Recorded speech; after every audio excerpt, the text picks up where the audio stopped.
All right, so check this out. We've got our quote of the day, and this one's a special one. The quote says this. It says, "May you always remember to enjoy the road, especially when it's a hard one." And here's what I love about this particular quote, because this quote was submitted by Jessica Bailey.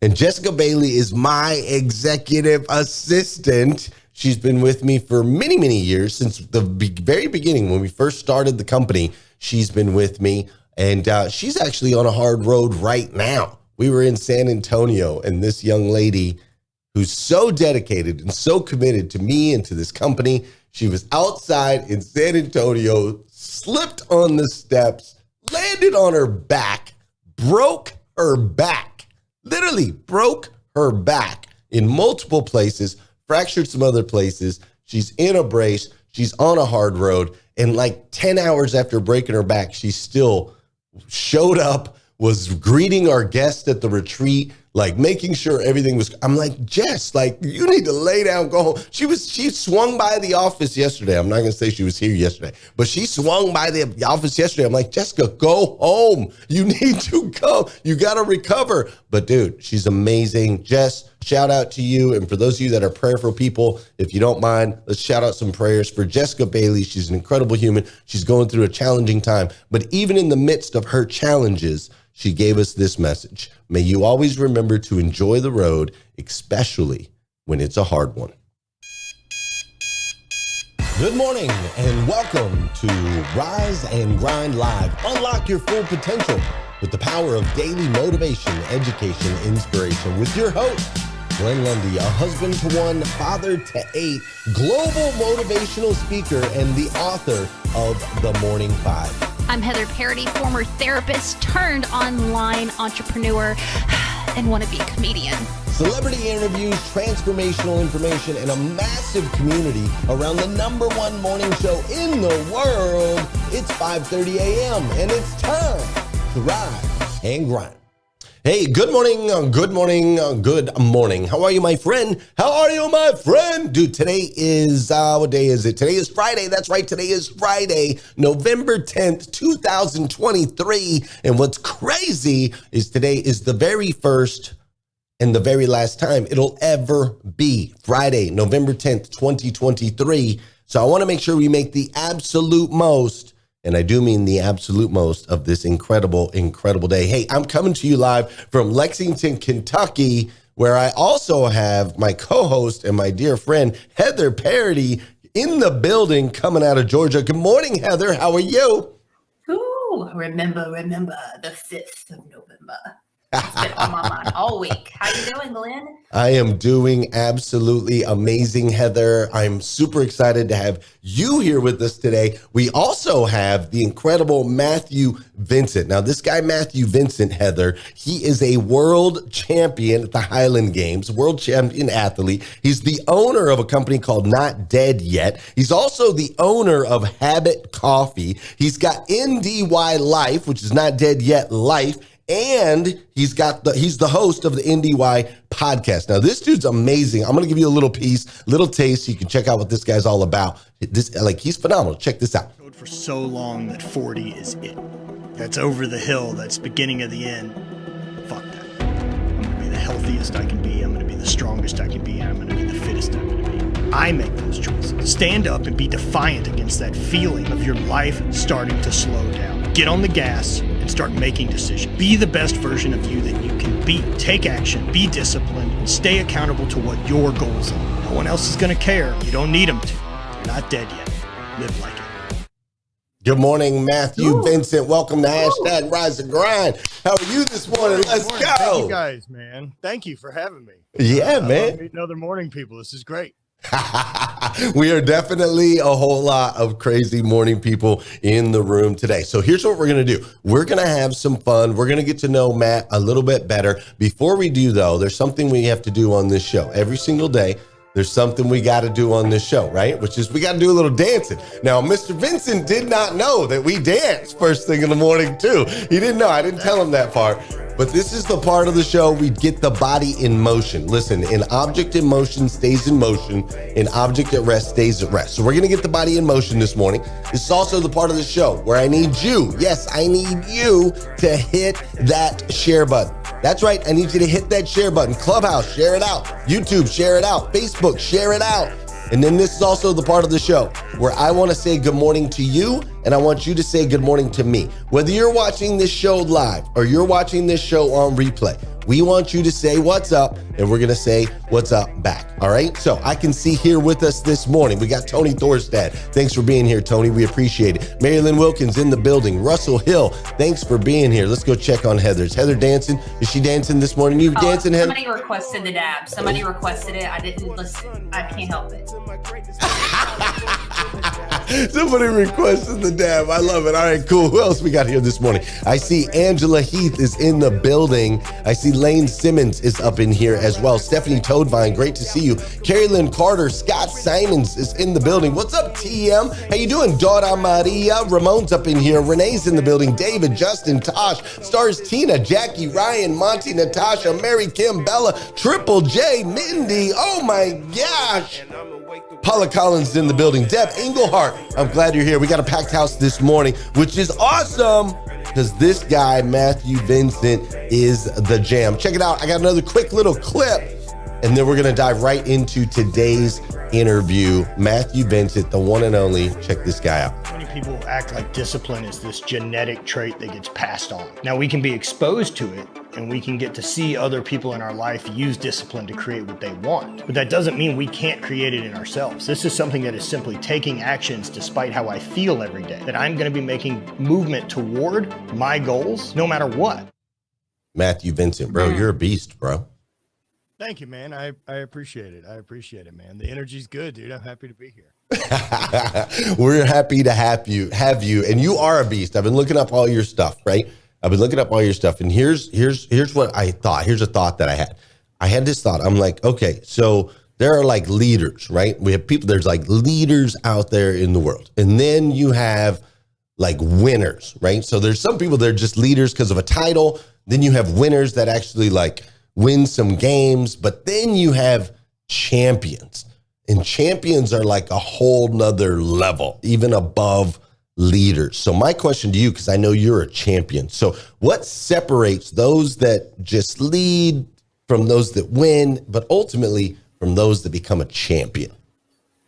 Yeah, I think a lot of the same traits align for all of it. Like, I think that willingness to show up, I think the determination to be consistent, I think the effort that's required to make progress long term, to delay gratification, to have radical accountability, to be able to see the abundance, with all the opportunity you have in front of you with your mindset. I think all those are required, period. I think the difference that becomes with a champion, right, is, we're able to show up when it counts. And I know I can do that despite how I feel. I know that I can prepare myself to show up with my best foot forward with a systematic approach. The same way an athlete does, where I can go into the gym and I take 10 or 15 minutes to warm up. I set myself up for success for that workout that day. And maybe I'm not in the best mood and I'm not in the best headspace. But I know that if I take that 15 minutes, I move the needle. I take myself from being maybe a 3 on the prepared that morning to a 5, or maybe I take it from a 5 to a 7. But what I know is that after doing the action, I feel better, that I'm more prepared. And so I show up and do it no matter how I feel. The champions over time are the ones that get a chance to really put that to the test, right? That like it counts now, being at a world championship, being not just at a world championship, but being at the point where it's the last throw of the last event. What are you going to do? Right, when it really matters, right? When it's really on the line. Heather and I were talking about this the other day. She's like, I don't ever really want to do the things, but if there's something on the line, I'll do the things. Oh, I want it. I need a competition. I need some goal. Yeah. But I want to know. I want to step back like a couple of maths ago. Let's go back to a couple of maths ago. Not dead yet. There's a story there, my friend. Can you share? Yeah. Who were you 2 maths ago? Transition, I guess everyone thinks it happens like in this sledgehammer single moment of life, and mine didn't work that way. It was a handful of things. 2014, I'm kind of doing a very regular corporate job. I work outside sales in the petrochemical industry. Good job, pays well. I'm making good money. I'm traveling quite a bit for work, but I'm not doing something I love by any stretch. I'm doing something I can be good at. I've got the Highland Games kind of in my hobby at that point, and I've gotten good at it. So 2014, I've already won my first world championship and competing in the sport and doing this on the side with, my real job. And my father passed away in April of 2014 at 62 from pancreatic cancer. Died the day before my birthday. And it got really loud for me in that moment as I turned 31 the next day at half his age. And all I could think about was being halfway through the journey, and that I'm halfway possibly through my life. And what does that really mean to me? What does that really look like if that's true? Because at the end of the day, I don't have any ability to tell you that it's not, but that's a real possibility, that I'm halfway through my life. And so I broke that down, and it turns into 1,612 weeks. When I was 31, it's 1,612 weeks to do everything I've ever dreamed about, to experience everything I have, to create the life I want to live, and surround myself with people that bring me that energy that I want to be surrounded by. And if I don't do it, those weeks are going to go away. And so that's what this jar of marble is that I've got behind me over here, is a jar of marbles. And so now there's 1,129 of those in. I use it as kind of a memento mori reflection every Monday to take a chance and sit down and look at that marble when I pull it out of the jar and ask myself, how did I spend it? Was it spent out of a bunch of things that were obligations and things that I had to react to?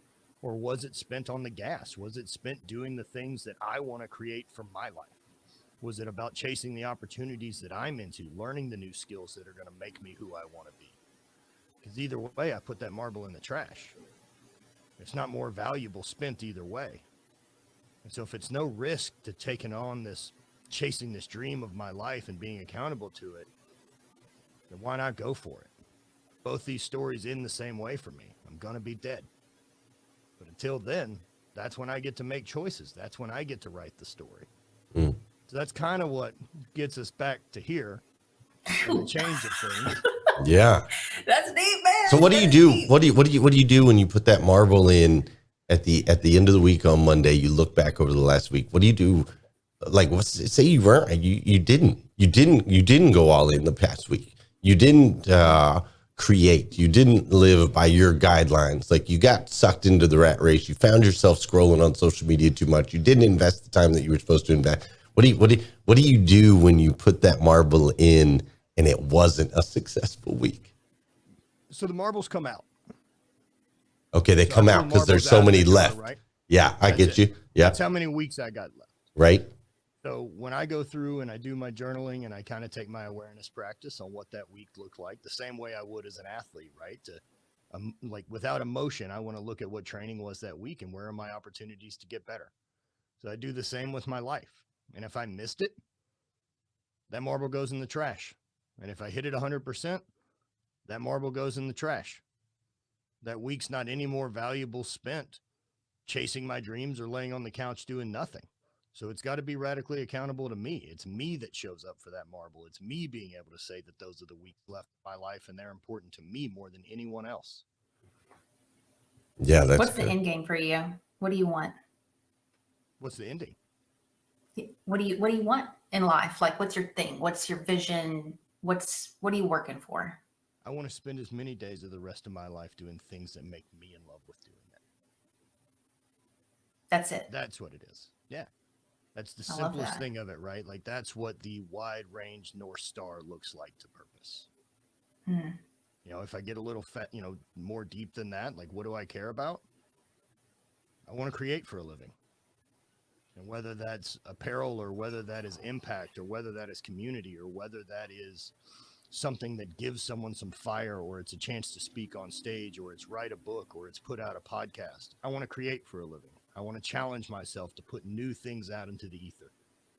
Yeah, that's one of the things I actually noticed as I was going through like over on your site, right? You've got different shorts, like these goat shorts. Like apparently those are a thing right there, right? We got the goat shorts going on, and of course you've got the podcast. You're building a community. Then you've got like your coffee. I think I saw some brass knuckles or some wooden knuckles over there, right? Like I see all kinds of stuff. I see you creating, and it looks like you're really good, right? Like you're good at a lot of things. You're good.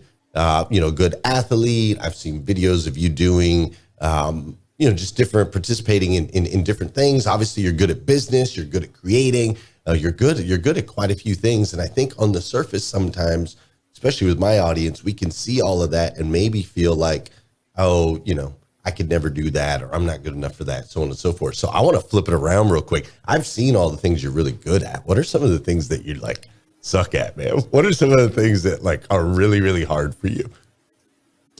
So there's things that I want to continue to get better at. And one of those being discipline, one of those being consistency, which I've got some skill at, but I do believe that's going to be a limiting factor in getting to what I want to accomplish. And whether that is discipline regarding my own nutrition and health, or that's discipline regarding putting those hours together in the morning where I have time to focus on progress for my business and not just being reactionary all day to those things that now, after 10 years of having my own brands and companies, that, by 9 a.m., my life is asking me for help. Like there are things that need my attention that are my responsibility. And so if I want time to make sure that I'm on the gas and I'm learning new information and not just reacting, I got to build that into the first thing in the morning. And so making sure that I'm consistent with that morning routine, making sure that I'm consistent with my effort and my intention. But where am I bad at stuff? Self-talk, that one comes in there. Imposter syndrome shows up plenty too. Wow. Those things don't go away. Those are where I want to go. The only thing I've been able to do is reframe how I look at those feelings of anxiety or imposter syndrome, and realize that all the high achievers and people that I know and my mentors feel it. So that means it's supposed to be there. That's part of this path. Yeah. Like, give me an example of that for you. Personal greatness. I've been asked to speak at a few things, right? Like, so I like doing the public speaking. I love that challenge of it. I've recently decided to pursue some more public speaking, working with a community, Impact 11. And, man, I love the fear that it creates to go do that. Right. I love that feeling of, what do I have to share, listening to someone else's story and catching myself in that comparison. Because every time I get practice to catch myself in that comparison, because I know better. I know what I've done. I know who I am. That confidence is in there, but that doesn't mean that little voice doesn't show up. Like that little piece of discomfort always shows up when change is available. We don't adapt and change to comfort. That's not how any of it works. And so we have to push those edges. We have to find those pieces.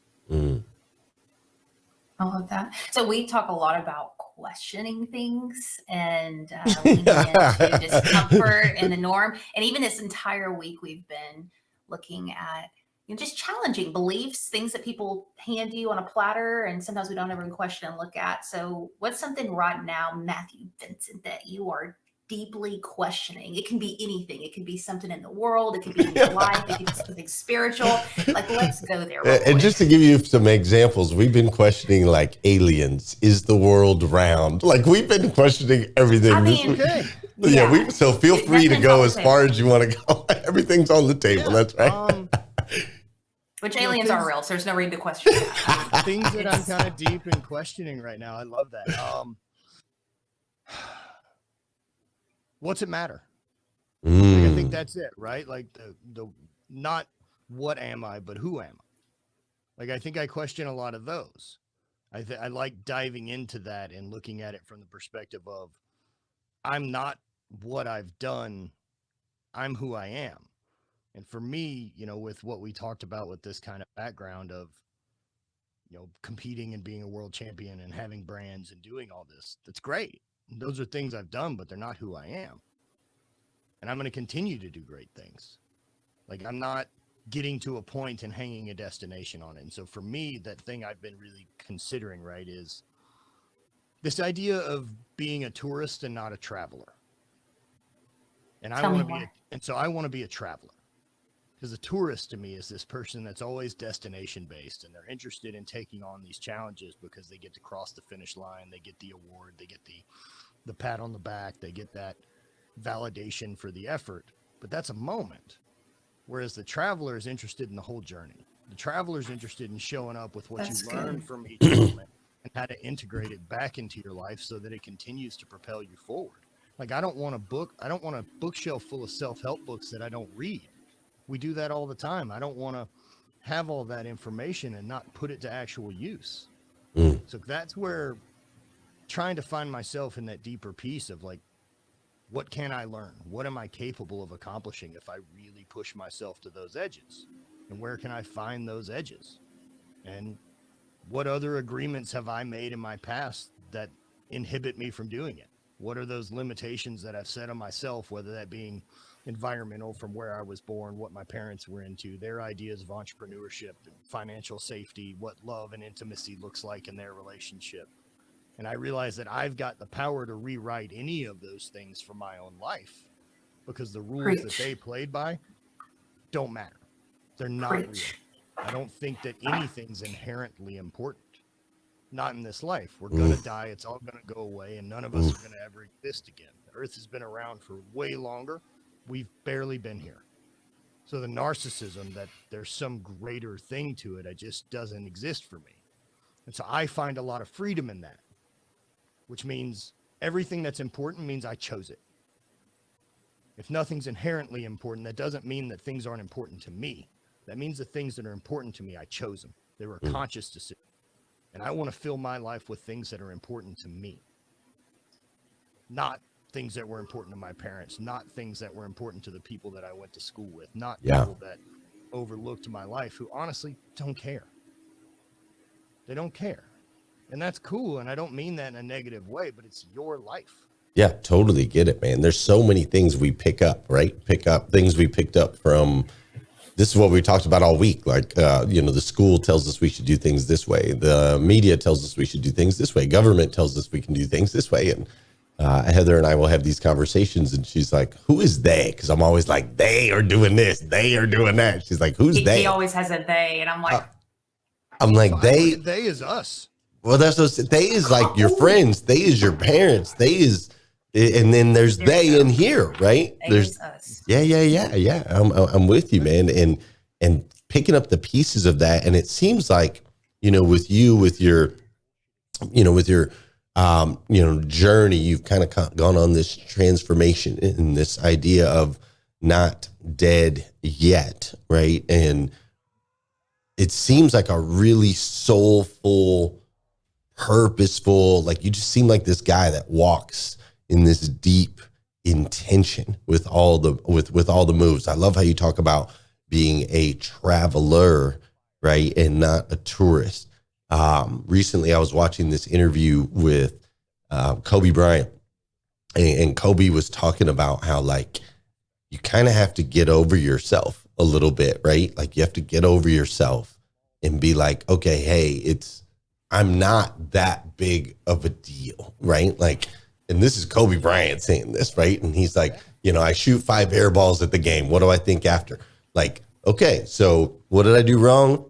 I didn't work out my legs right. I need to get stronger legs. But it's not that. Who cares that I embarrassed? I'm not embarrassed. Who cares? Like, I'm not that big of a deal. Everybody's going to get over it tomorrow.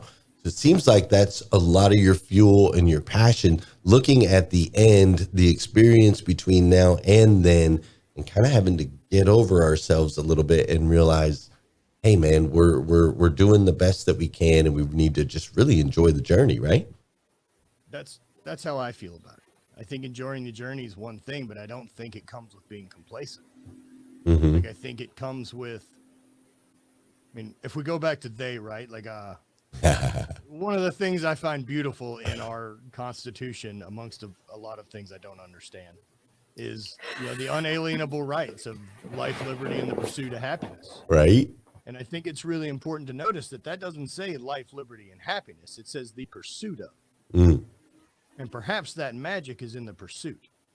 It also kind of, gives the idea that the pursuit of happiness means you don't have happiness.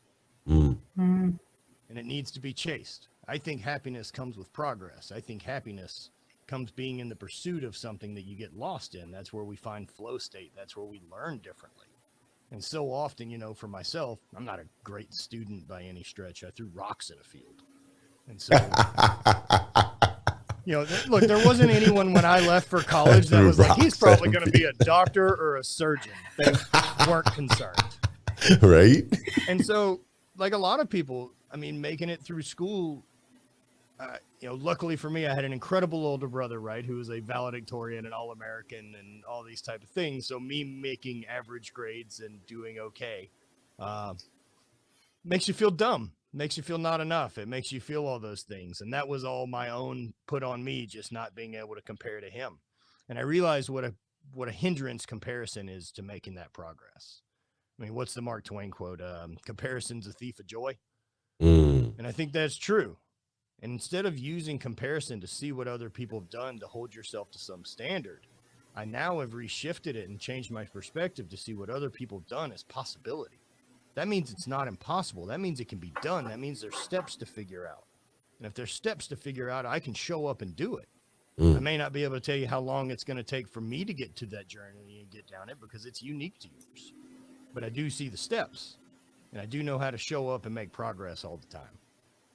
Yeah, beautiful, man. And you talked about the morning routines being part of those steps, right? Having a powerful morning routine. I know a lot of people here in this community, we talk about that a lot, but then that ties into the discipline side too, right? And how the discipline behind a morning routine can be sort of tough. I know that you have a challenge and accountability where you can help people if they're not able to, they have not yet been able to successfully achieve a consistent daily positive morning routine. You're doing something now, the World Champion Morning Routine course that you're rolling out, right? You want to tell everybody a little bit about that? And while you're doing that, I'll throw the website up on the screen. So if they want to check it out, they can do so.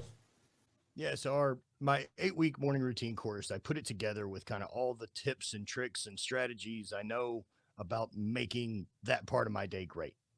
It's about moving the needle, right? We talked about it before that there's this great piece of an athlete that you learn how to warm up for training. And so as I kind of got out of my sport after the injury and the total knee replacement, I was able to take all this skill set of like, well, what made me great at that? It was showing up consistently, doing the work. It was being able to be accountable to making progress. It was being able to look at where the weaknesses are so that I can make adjustments. And not only that, like if what I need for my sport is being fast and I need to be athletic and I need to be mobile, then that kind of gives me an idea of what the framework for training looks like. And then for me, it's the code's 50 on me in case that's a 0 or 2. I don't know. Either way. Oh, I see 50 and then on. Okay, got it. Yep.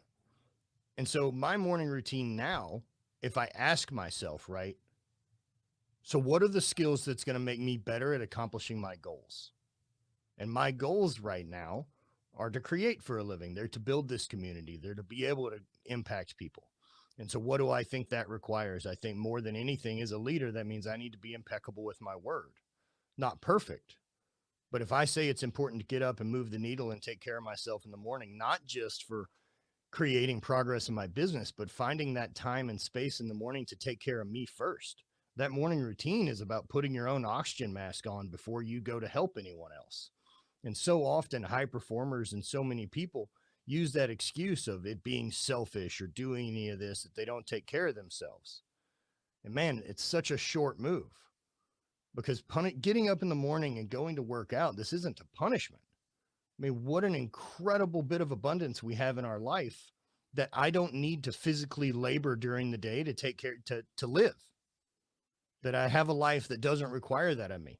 That doesn't mean that over the last 150,000 years that Homo sapiens have walked around the earth, that movement and labor and hard effort aren't critical parts of what we need to be happy, what we need to stay progressed.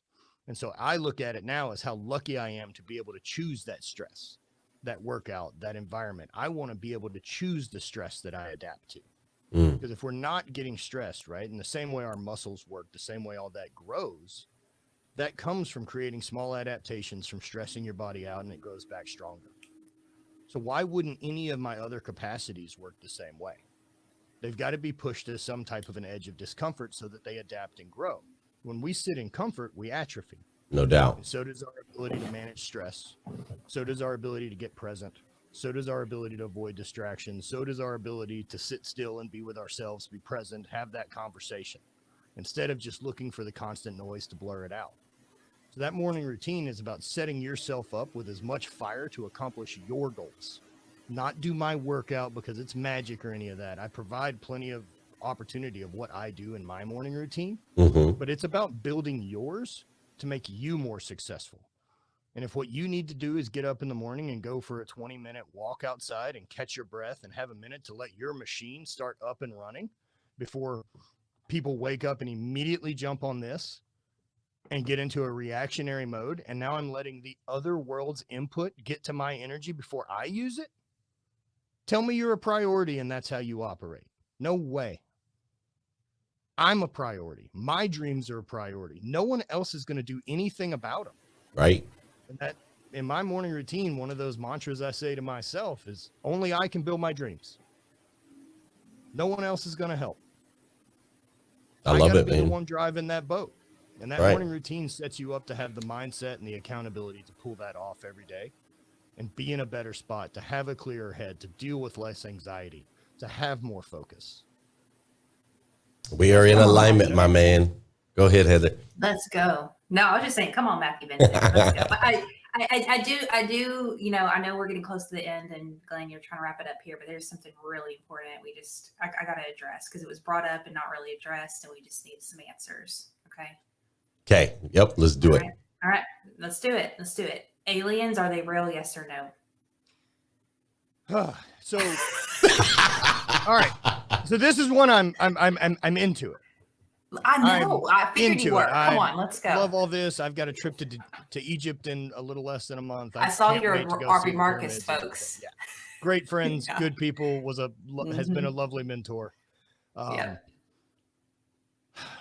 I believe the size of the universe tells me most likely something else exists other than us. However, when I really get to scale of things, right? Like the Voyager satellite, this thing we sent out in the 70s to go check out our own solar system. That's basically our neighborhood, right? Mm-hmm. Like in the last 10 years, it's gotten past Pluto and it's sending us photos back. That satellite's been traveling since the mid 70s at 28,000 miles an hour away from us. And it's just leaving our neighborhood. So it's been doing that for 50 years at 28,000 miles an hour. For it to get to the next thing past Pluto is in the Andromeda system. And to get there, it has to continue at the pace it's been going for like an extra 280,000 years. That's to get to our neighbor, to next door, not the edge of everything. So the idea that if something else, for one, if aliens have been able to figure out how to traverse that distance in a way that we can't, means they can time travel. That means they travel faster than the speed of light, which means if they're here, we lose. We can't compete with that. And so the idea of that for me, and so if I mix scale, right, like with the actual size of the universe, and then if I mix that with the idea that if we're going by the metric that the Big Bang was 14 billion years ago, and not what recently was been talked about that it's possibly 28 billion years. They just casually doubled forever, by the way. Oh yeah, they don't have a freaking clue. We don't have any idea. They just make stuff up. Idea. It's all just made up. We're learning the best we can with the information we have, right? I think we're doing the best we can, but the idea that we're answering all the questions of the cosmos from this little lookout point over here, come on. And conjectures. I just can't. And then you're talking about out of 14 billion years that it's lined up with the amazing 300 years that we've really been modern enough to maybe even reach out information. I mean, ancient civilizations, things like that. I think there's a lot of fascinating stuff, but I think it's more likely that we've de-evolved. I think there's chances that we had technology, we went a different route. We Yeah. didn't follow electronics, we didn't follow that type of technology, and we went to frequency, or we went to magnets more. Who knows? Whatever Yeah. it is. Again, I threw rocks in a field. And so if there's this giant cataclysmic event, which we know there's evidence of, right? We know that there's meteors that have hit that have wiped out Earth's population down to 10% of people. When that happens, those of us who carry on are monsters.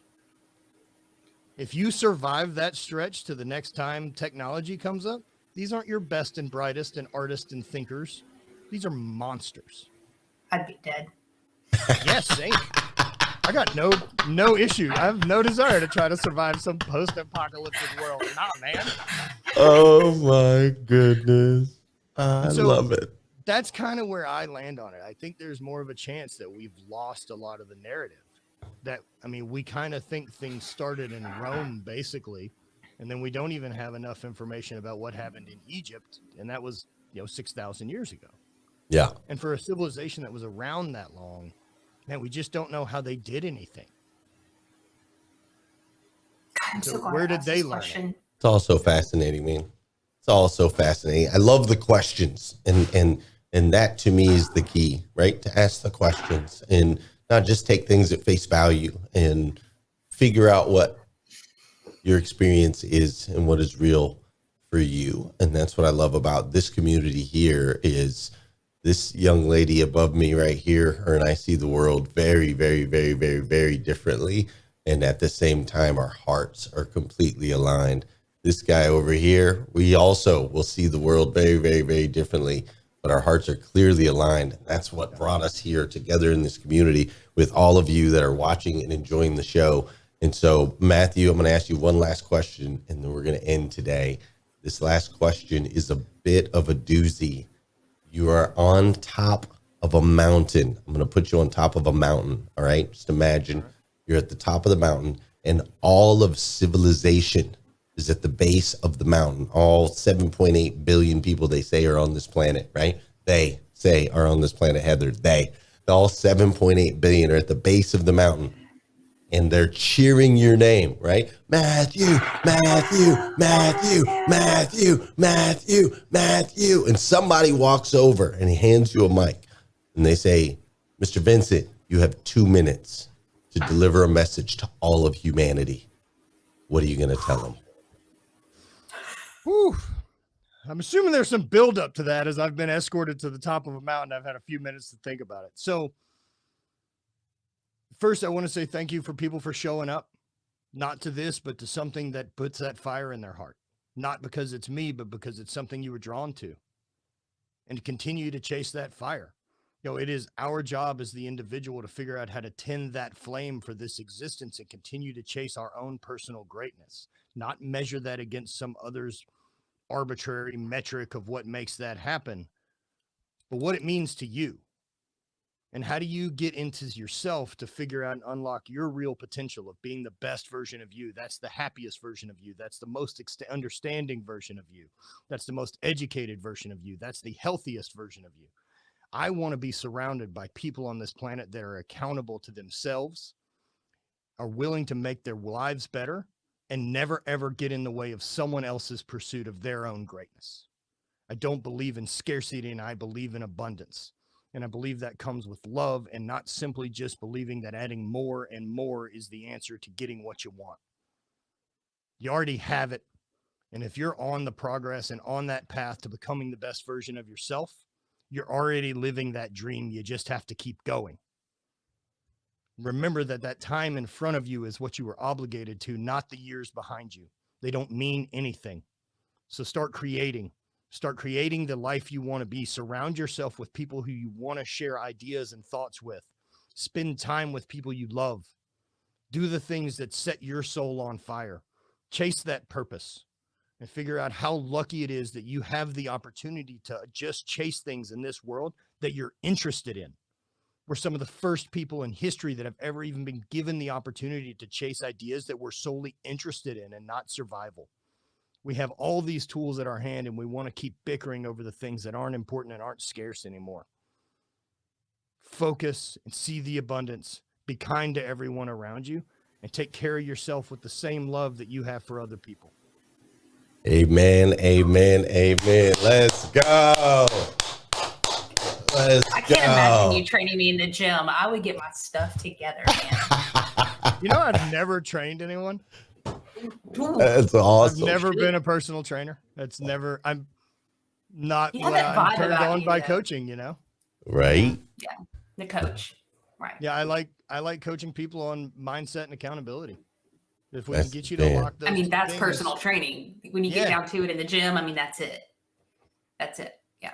Well, hey, man, I love it. We're going to wrap. We could talk for hours, and something tells me we'll get to know each other much, much more better over time. Thanks so much for being here with us on hashtag Rise and Grind. Ladies and gentlemen of our amazing Rise and Grind community, I need you to do me a huge favor. I need you to go to go to Mr. Vincent's Instagram page. Let's just go there today, and I want you to blow him up. Send him as many encouraging messages as you can. Share with him any takeaways from today's show that you can. If you're listening to this on the replay, if you're listening on the podcast, shoot him a message, blow him up, let him know what we do here in this community. I would greatly appreciate it. And on that note, I'll be back Monday morning, 5:30 a.m. We'll do this thing all over again on hashtag Rise and Grind. Peace out. Have a great day. Matthew, thank you. Thank you. It's been great. Thank you guys for listening. I really appreciate it. Yeah, man, we appreciate you. And we're out.